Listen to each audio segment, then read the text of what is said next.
Everyone. Hi, how we doing? Doing great. How about you guys? Good. Gals. Thanks. Gal? So you have Singular gal. things. Higdon and Evans, will they be available?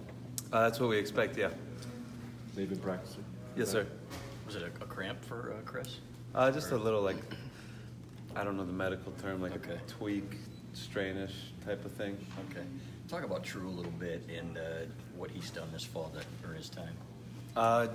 Just be himself, really. He's approached everything with pretty remarkable consistency, fixing mistakes, improving techniques, playing with great effort, physicality, just goes at it every day and steadily gets better and better whenever you really challenge him with something to improve on or an area to grow, and inevitably you see it show up.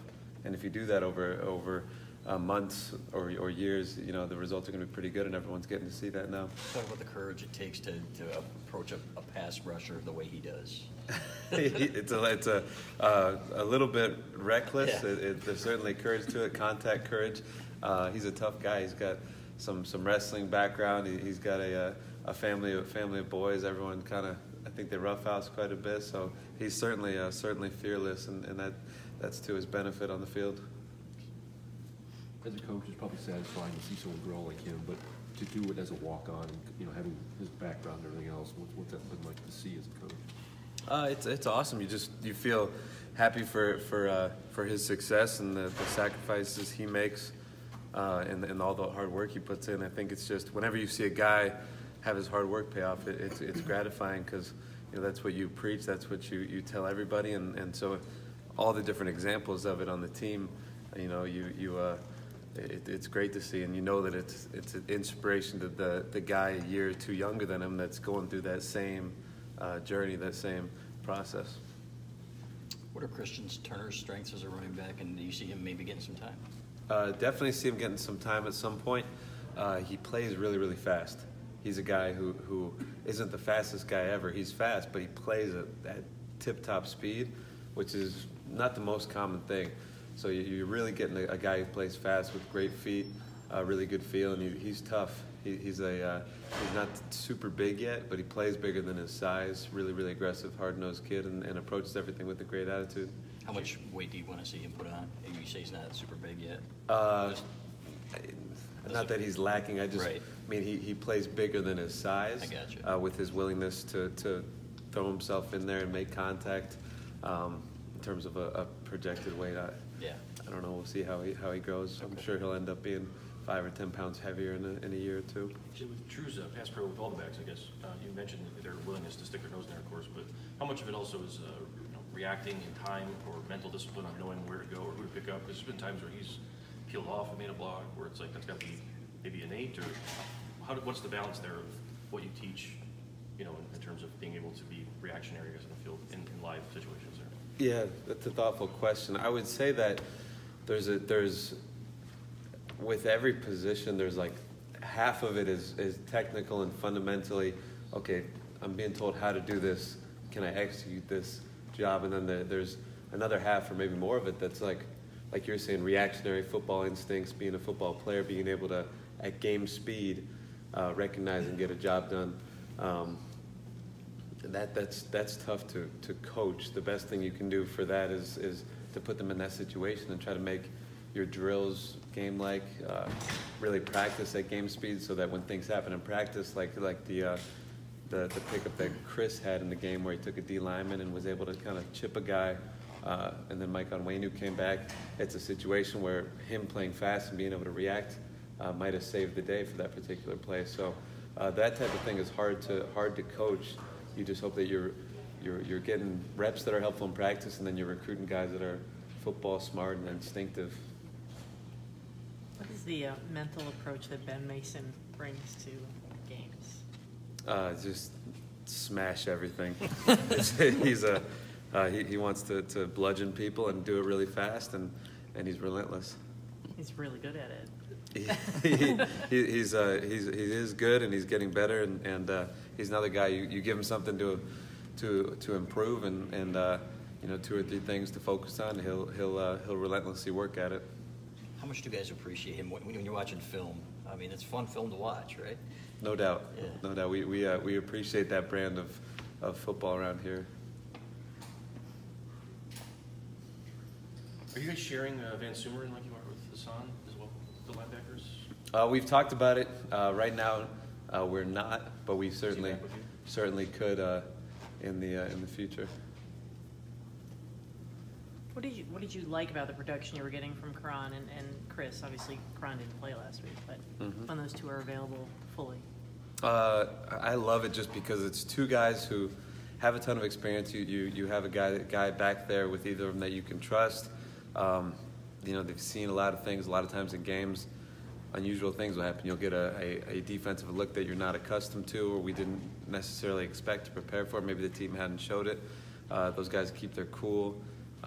Mentally, they can adapt and adjust pretty quickly. So that's nice. You know that they're going to take care of the ball pretty well. That's certainly something that puts you at ease a little bit. And the great thing is, as True accumulates game reps, you start to build that type of trust in him. And inevitably with that position, you have to play with the second and third guy or the third and fourth guy. So if you have those accumulated reps and that trust, it's really a nice thing as a coaching staff. With Karan out last game, I mean, is that what you think you missed most on offense, that kind of trust, or is there something else that maybe, he does well that you think wasn't there with him being out? I thought the other guys did a great job filling in.